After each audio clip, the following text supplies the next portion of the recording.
Do you know what's so hard for me? To hear him say, I love her for who she is. And he's talking about her, not me. I don't hate her. If he loves her that much, I would rather he leaves me alone and goes to be with her. I'm used to being on my own anyway, and in many ways, it's far less painful. If she makes him happy, go for it. But the problem is, he won't. He says he's got nothing to go back to India for. To me, that's not real, true love. As if he really loves her, why wouldn't he want to go back to be with her? But he's an Indian guy who doesn't like India. He doesn't even like himself, which is a recipe for disaster.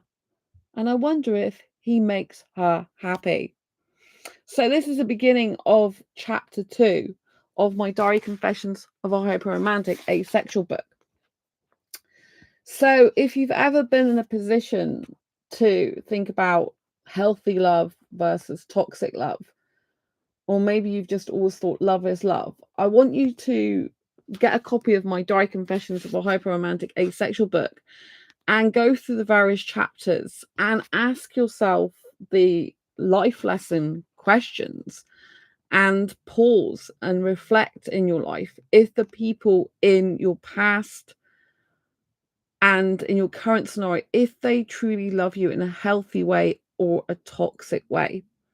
See, some people, they look to get into relationships because of what another person can do for them, as in they feel lonely, they feel bored, they feel something's missing in their life, they lack love, they lack self-love, something's missing in their life. So they get with a person to fill a void, or they have a person in their life that's making them feel a certain way.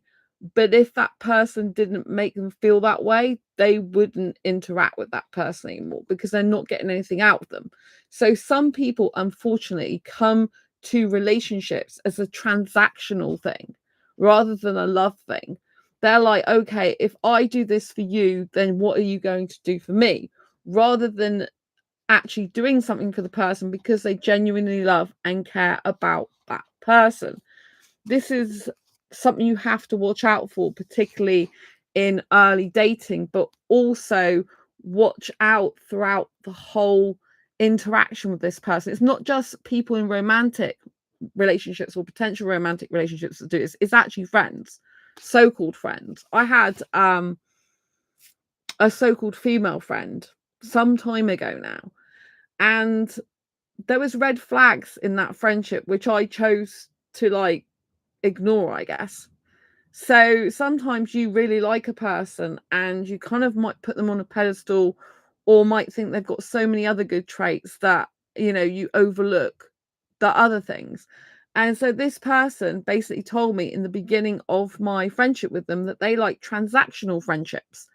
They are all about like, if I do something for you, then you do something for me, and that's how it works, right? But this is not a healthy friendship or a healthy caringness. You shouldn't go into a friendship thinking, what's the other person going to do for you? You should go into a friendship thinking, like, I want to get to know the person. I care, you know, I potentially care about this person. I should get to know them, care about them more. But you shouldn't go into a friendship with wanting something from that person. You should go into a friendship wanting to like get to know the person and see if they're a good person for you to be a friend with. Same as in romantic relationships. We shouldn't be looking for just what the other person will do to us or for us. So in this right situation, this guy is saying he doesn't want to go back to India, right? He's not interested in living in India, but he's saying that the person he loves is in India. So if the person he loves is in India, even if he doesn't like the country, if his love for that person is so great, then, you know, he should be thinking about being with the person. And I would argue that he doesn't really love that person if You know, he's not actually giving anything to her if he's just like being in the UK and loving her from afar, but not actually taking any action to even be close to her to see if things would work out. So this person, I say he doesn't even like himself, which is a recipe for disaster. And I wonder if he makes her happy. This was a book I wrote last year. So that's the difference, you know?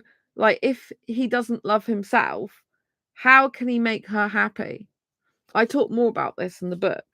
But life lesson number one, which is also a love lesson, a friendship lesson, if you like, is if you can't make yourself happy, it's unlikely you will make other people happy. And let's face it, this is true. If you are really unhappy with yourself, you don't like your life, you hate yourself, you find life a drudge, you wonder why the hell you're here, then you're really lowering your value and your worth. And you're basically saying yourself and your life is useless or worthless. So why would anyone in their right mind want to come and join you on the journey of self-destruction, of being like, oh, I hate myself, I hate my life? Like, obviously, like, people in relationships do go through bad times, they do go through difficult times. Mental health is a very difficult thing, you know. Not everyone's going to have a clear head and be woo woo, I'm great all the time. But if you're a person who's been single for a while and you don't like your life and you don't like yourself and you hate your life and you hate yourself, like, why would anyone in their right mind come along and say, hey, I want a piece of this? I want to be with someone who hates themselves. I want to be with someone who hates their life. I want to be with someone who doesn't want to be in this world. Like, why would someone want to be with that person if they're in the right mind? It's like going into darkness on purpose and not being able to see the light. Or if you're a positive person yourself and you're shining your light on the world, why would you then want darkness to overcast that light? You know what I mean? So if you can't make yourself happy, it's unlikely you'll make anyone else happy, because you're basically inviting someone into your world where you don't even like yourself, and you're asking and expecting another person to like you and love you in that state when you don't even like or love yourself. Why should it be a different standard for someone else?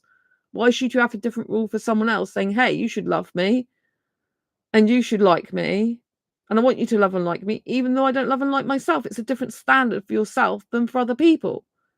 You should have the same standards for you as you do for other people. Right? So think about that.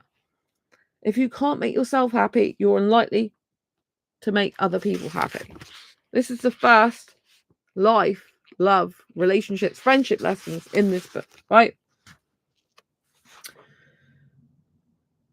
So I go on to say in this book, from what I understand, he hurt her when he tried to take his own life, and her parents now think he's no good for her.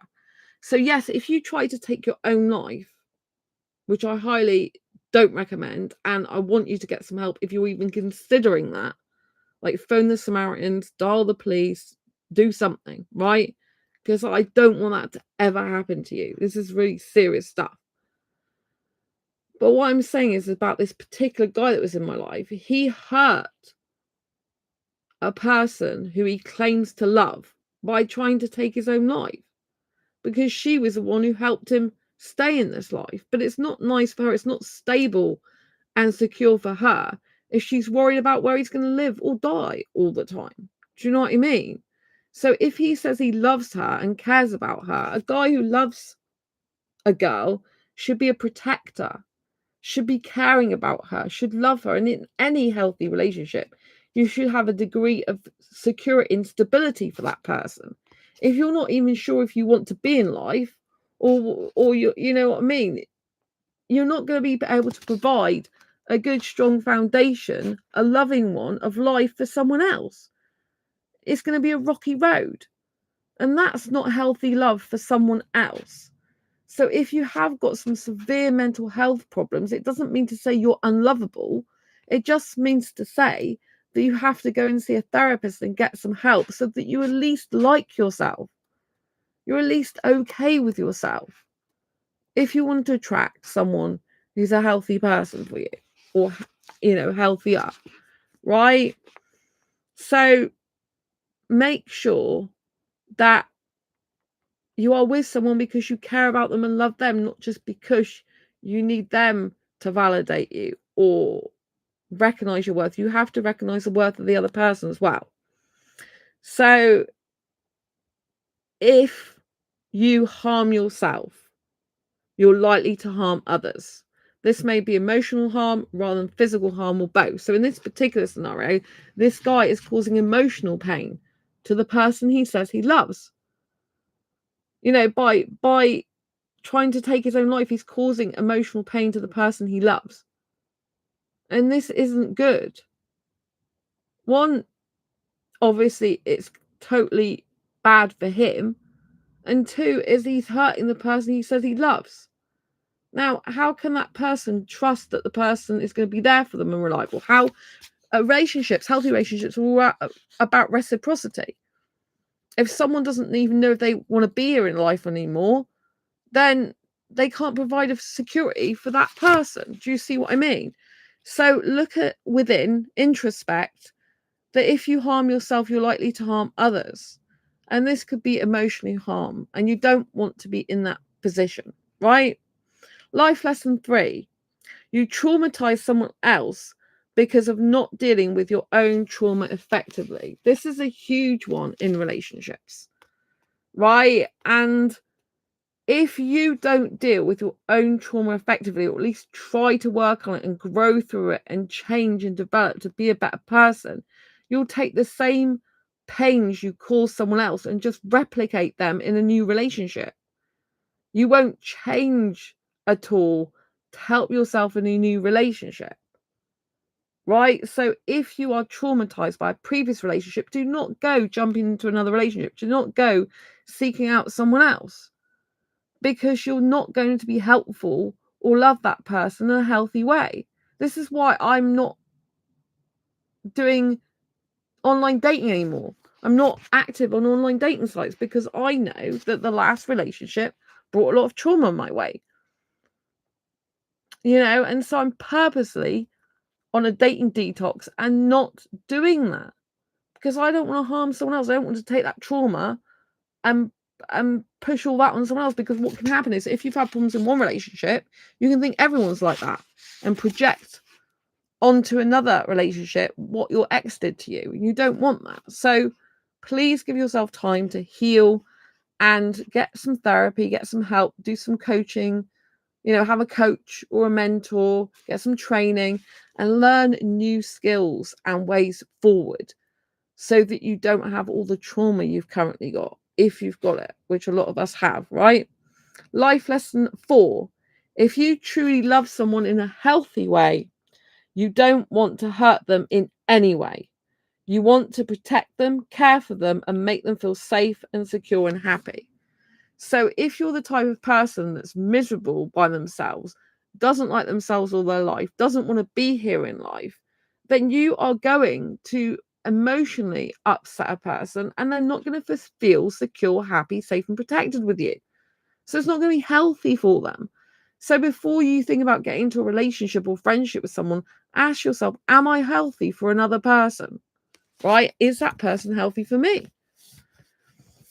Life lesson 6. Oh, life lesson 5, sorry, first of all. When you love someone or have love feelings for them, it's not about how you feel about them, it's about how they make you feel. I actually learned this from Matthew Hussey, and I'm in Matthew Hussey's Love Life Club, but I learned it before I went in his club.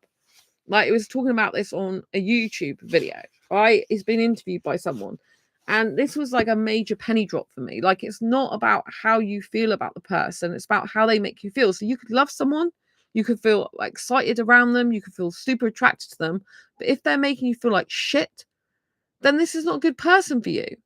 You need to talk to them and give them a chance to put anything right that's wrong in the relationship and express your feelings and needs, and get them to express theirs if they're willing to express theirs. But at the end of the day, if they are making you feel bad, then you need to move on. You can't stay feeling bad all the time. So you've got to ask yourself, does that person make me feel loved, cherished, and adored? even as a friend. Currently, no. This is what I was saying about the guy last year. His attitude was to say thanks is a chore. So if someone expressing sorry to you, expressing thanks to you, asking how you are, if any of that's a real too much of an effort for them, it's like a chore, this is a red flag to just leave their life, right? A person should be grateful to have you in their life and appreciative, not be doing this type of stuff. So his attitude was to say thanks is a chore, like it takes up too much of his time. If I say thanks back, then you will say thanks again, and it will continue like that. And he thought that was a bad thing. That's not a bad thing. That's a good thing, right? Because it means you're appreciative of each other, right? So saying thanks and saying thanks again is not a bad thing. Yes, you've got to stop at some point, but it's a good to be appreciative of the other person. It shouldn't be a chore. It should be something you delight in. Whenever there's a giver, there's a receiver. In order to have great interactions in life, whether that's friendships, business acquaintances, love life, when someone pays you a compliment or says something, you need to be a good receiver. This means accept it with grace. It doesn't mean accept it and get big-headed about it. It means accept it with love and compassion for the other person, appreciation and gratefulness, right? It doesn't mean to say, don't say anything back to them, So he told me he's a bad person. This is due to childhood trauma and other things. So I'm in a dilemma. Is he really bad, or does he just have faulty thinking? I tend to think the latter, and that if he fixed his mindset to be positive, happy, light, love, determined to succeed, abundant, and stopped trying to worship, follow, and understand the minds of psychopaths, abusers, and narcissists to make up excuses and use twisted logic and reasoning for their brutal murders they commit, and instead focus on changing his mindset into a good one, he would turn his whole life around and be a much better person. Why try to understand such people when he doesn't even try to truly understand himself? So this is really important. Like, if you're spending your time in your life fixated on other people and trying to understand them, but you can't even understand yourself, and you're unaware of yourself, and you don't reflect on yourself, and you can't actually move forward and make much progress in your life.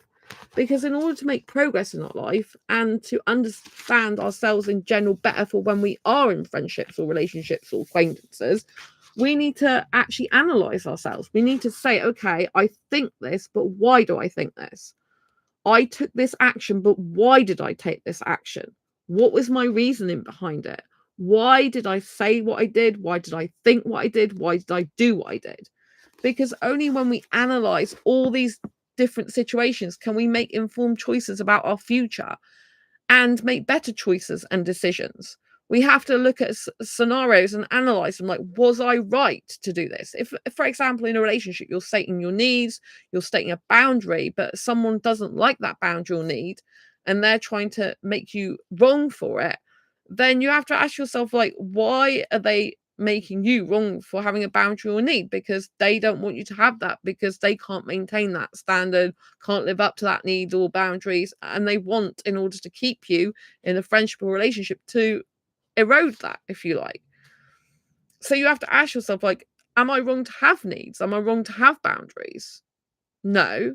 So the fact that the other person is trying to stop you having them or push you away because of them, they're not actually the right person for you, right?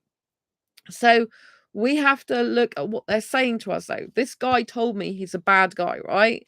This is a guy I wrote about last year, right? But it's in my diary confessions book that's just come out, right? So, if this guy is telling me he's a bad guy, in the beginning, what do you think I thought? Do you think I thought, oh yeah, he must be a bad guy? No, because I'm an empath. I thought he was just being down about himself. I thought, oh my gosh, he's just got such a low self-esteem and low confidence, and I felt sorry for him, right?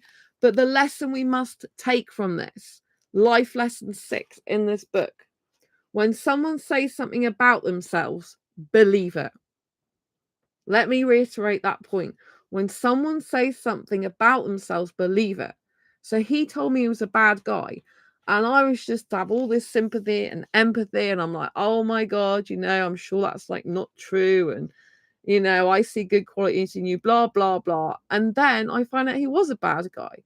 Like, in terms of like his thinking, like I said in here, is he a bad guy or has he got faulty thinking? And I go on in this book to talk about this, right? Sometimes you could be classed as a bad person, but it's actually your thinking that is faulty. And if you changed your thinking, you could stop being a bad person and become a better person. And the reason we get faulty thinking is because of our past conditioning, because of our childhood trauma, because of things that have gone wrong in previous relationships, and it programs us and wires us. And so we have to recognize what's good for us and what isn't good for us. And we have to decide to reprogram our mind if we want to improve. Now, some people, like this guy, didn't actually want to improve himself in the end. He was happy to be like that. He was happy to follow psychopaths and try to understand. Oh, he did understand their minds. That's what he said. But yet, innocent children he didn't care about. So, this is huge red flags. So you have to, like I said, listen to what they say. So you have to accept if someone says they're a bad person, you have to listen to them and say, okay, they think they're a bad person. I accept that. Whether you personally agree with it or not, you don't know the person. And you know what I mean? I've been so empathetic and sympathetic of some people before because they've been down on themselves. And actually, you found out that some of those people aren't good. They're not nice people. But if you're an empath like me, you can have deep empathy for these people and sympathy because you want to see the best in someone. But if the person is not all their best, not good sometimes, or very bad, we can get ourselves into a position where we have imprisoned ourselves into being in that position with a person where we're actually enabling their bad behavior by trying to make out they're not as bad as they say they are in order to make them feel better. Do you understand why this is not good? So when we come across someone, we have to give the friendship or relationship connection some time, because if we automatically jump to the conclusion that, oh yeah, they're just feeling sorry for themselves, I have to help them feel better without really knowing them, then they can get you into a kind of this, or you can get yourself into this scenario where you're actually serving them, if you like. You're constantly trying to reassure them they're not bad, they are a good person, and they're worth knowing, but it can end up being at your expense because you've kind of like committed to that. You've done an unofficial contract, if you like, by raving about them when they're not actually the good a person and they did tell you that in the first place. So we have to look at this, right? And we have to understand, right? So I didn't understand why this guy likes obsessing over psychopaths and abusers, and it is a huge red flag for being one yourself. And so I asked this guy if he has any psychopathic tendencies, and he seemed surprised I even asked him this. But if he's very fixated on psychopaths and he understands the mind of psychopaths and he kind of like loses logical reasoning that's twisted. So it's not really logic, it's twisted logic. Then, you know what I mean, to excuse their bad behavior, then that's a reflection of someone in their childhood actually being bad towards them, and a survival mechanism where the person as a child excuse that person's bad behavior, such as a parent or caregiver's bad behavior, in order to survive and feel anything. Do you know what I mean? It's like a survival mode. You're trying to pretend someone is something they're not in order to survive. So, yeah, does that make sense? So it seems that this guy is no good for me. He led me to believe that there is a possibility of him being the ideal type of guy for me just to keep me as a friend. This is a guy last year. This is deception, which is a form of manipulation for personal gain. So, yes, manipulation is something that's done for personal gain, right? It's not being completely honest. And yes, he didn't even say sorry for doing that. So he's feeling sorry for himself, but was silent for me. This is not a good guy for me or any other woman for that matter. I hope he finds peace in his life one day, but not at the expense of myself and others. I deserve better than the way in which he is treating me. So yes, you need to remember that you know, we can wish these people well, but unless they see their difficulties themselves and how to resolve them, you can't change them for them. You know, some people, they don't realize they have their own fears, their own insecurities that are projected onto someone else, and they go completely blinded through life, not getting any help, not getting any support, and not changing, and then we're wondering why there's problems in another relationship, and they always think it's the other person. But you know, there's two people in every relationship, and if someone is telling us that they're a bad person, we have to actually understand why they think they're a bad person, rather than just saying, oh no, you're fine, you're okay. You know, find out the reason behind why they're doing what they do. And we should be doing this with kind of anyone in a friendship or relationship scenario. In order to improve ourselves, we should be asking exploratory questions about the other person, you know, open-ended questions to, you know, the how, what, which, where, when, why, those type of questions, so that we can assess for ourselves over a period of time if they are a good person for us or not. So I hope you found these lessons insightful and helpful. I'm going to quickly run through those again. Life lesson 1, you can't make yourself happy. Sorry, if you can't make yourself happy, it's unlikely you will make other people happy. Lesson 2, if you harm yourself, you're likely to harm others. This may be emotional harm rather than physical, or both. Life lesson 3, you traumatize someone else because of not dealing with your own trauma effectively. Life lesson 4, if you truly love someone in a healthy way, you don't want to hurt them in any way. This includes emotionally. You want to protect them, care for them, and make them feel safe and secure and happy.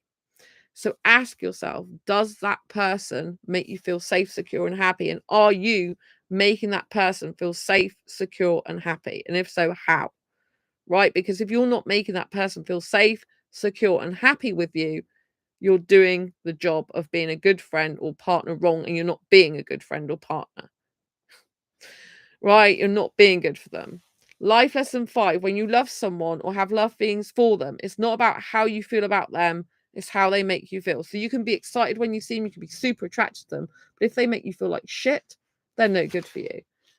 Life lesson 6, when someone says something about themselves, believe it. So if someone says they're bad, then we have to accept that. They might not be fully bad, they might just have faulty thinking, but you can't change someone's perception of themselves. And if they think they're bad and they've got the tendency to think that way anyway, they're not going to be good for you. They're not going to be healthy for you if all they do is put themselves down and, you know, act as if they're bad. You know, it's going to be no good for you. So I want you to take these love lessons and see how you can apply them to your own life, whether that's a friendship or a romantic relationship. I want you to take these things and see where you go wrong. You know, like, do you automatically, like me when I went wrong, think that, you know, someone's putting themselves down, you've got to bring them up again? And it might be that you've done this in your childhood or past, and you just wanted someone to bring you up again, to make you feel good, special, cherished, and adored. But just because like that might work for you or might have worked for you in the past doesn't mean to say it's going to work for you with someone else. You have to take them at their word, and only if they understand themselves and analyze themselves and their own behavior can they make true change happen. In any healthy relationship, two people have to grow together as well as grow as individuals. And there's no growing done if a person doesn't self-reflect. A person has to reflect on themselves, their actions, their words, what happened, in order to move forward and learn and grow, right? So look for this type of thing in a relationship. I hope you found these life lessons useful, helpful, insightful. If you have, please grab a copy of Diary Confessions of a Hyper-Romantic Asexual, because there's 78 life lessons in total in this book, and I only revealed 6 of them. So go and grab your copy now. And I'll see you soon on the next video live stream. Go to Amazon and get one of these. The link is in the description. And also grab a copy of Asexual Perspectives book while you're there. For more ACE insights, grab your copy. And I'll see you soon on the next video live stream. Lots of love. Give this video a thumbs up if you like it. Found it useful, helpful, insightful anyway. Don't forget to subscribe and hit that bell icon so you never miss an episode.